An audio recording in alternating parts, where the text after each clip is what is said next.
Hey, Coach Tony here. Thursday, the 25th of January, 2024. It's a great day to be alive and be ready to serve. Serve, in my case, I serve God.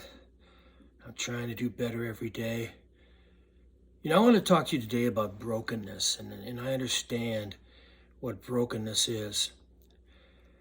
I have felt broken probably for majority of my life rather than feeling at peace and with God and with my family and really having the with itness to be happy and joyful. Now that's all changed. It's changing. It's in a state of changing all the time.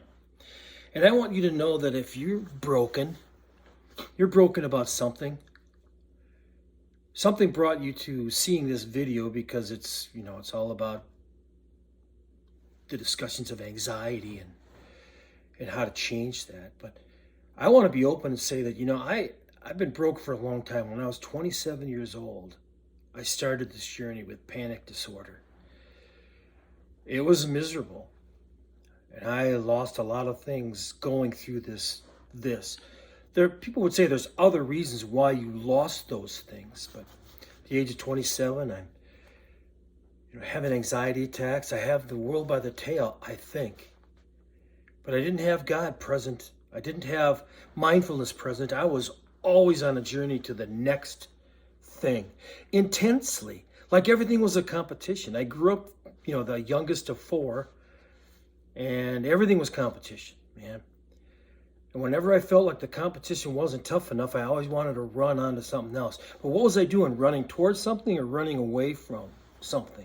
Well, I think I was running away from a lot of contentment, a lot of love, a lot of peace, a lot of joy, and just being in a state where finally I had a bad panic attack. The whole world was shaking. I didn't know what to do with it, except hyperventilate and stress out more and get worse before I got better. That was a time, obviously, because of my age, it was a time when they didn't really do much for people other than give you meds, and you had to go seek things on your own. I started reading and studying, and I changed my whole lifestyle. I went through a divorce at that time. I had a wife and a young child, and that was tough, man. I thought that would never happen to me. And it happened. And then I had to really start searching from within, and that's when I first found God. I was baptized and did all the things, went to church, got confirmed, all the things you do when you're younger. I don't think you're really following God. You're a child of God, but you're not really following him. And then, after all of those things happened, I didn't know what to do with myself. I thought I was the most complete failure that was ever on the earth. I had went from, I was working at a company, finishing up a college degree, and this is all when I'm 27, finishing up a college degree, and I think I've got the world by the tail, but you got nothing. You got nothing if you don't have inner peace, if you don't have the ability to be mindful and be in the present and not get into road rage or get into, calling everybody else something and you're everything, all those things that you think that you are. And And I'd come out of the Marines and was excited about that aspect of my life, proud of myself, maybe too much pride. There's that in all of us, I guess, and that's just the way it is. But it doesn't have to be that way forever. So then I started changing things. Started coaching a hockey team. I started getting involved with other activities and stuff.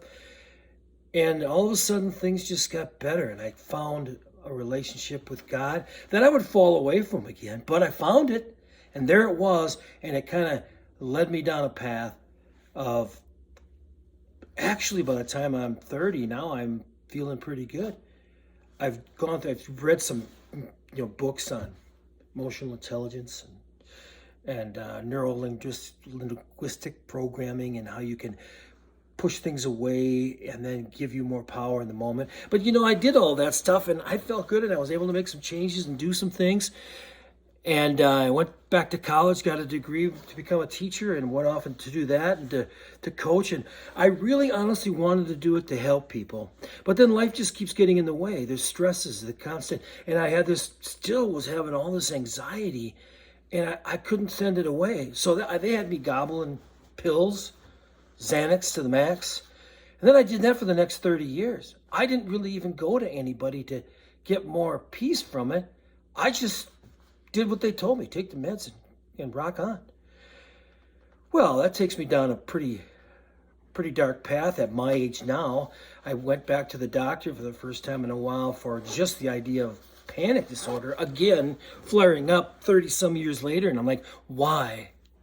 And they had me get off of all these kinds of meds like Xanax and things like that and start taking stuff that's non-addictive. But in the meantime, you're getting off of those things and you're still dealing with, negative thoughts that pour into your mind and trying to be more positive. And I had to go back to the Word of God and start studying it heavily again. And, I've done that off and on throughout my entire life, but I love to gain education, gain more experience, more knowledge. I've been doing that forever, constantly going to school, and it's a part of me. But there's a lot of regret, a lot of things I did to make me more broken. And I was listening to a message today from Sean Johnson. It was the last of their flipping the world upside down thing, making it upside right. And one of the things he talked about was how broken that he's been in his life, and that because of that, he always doubted whether he could help anybody else.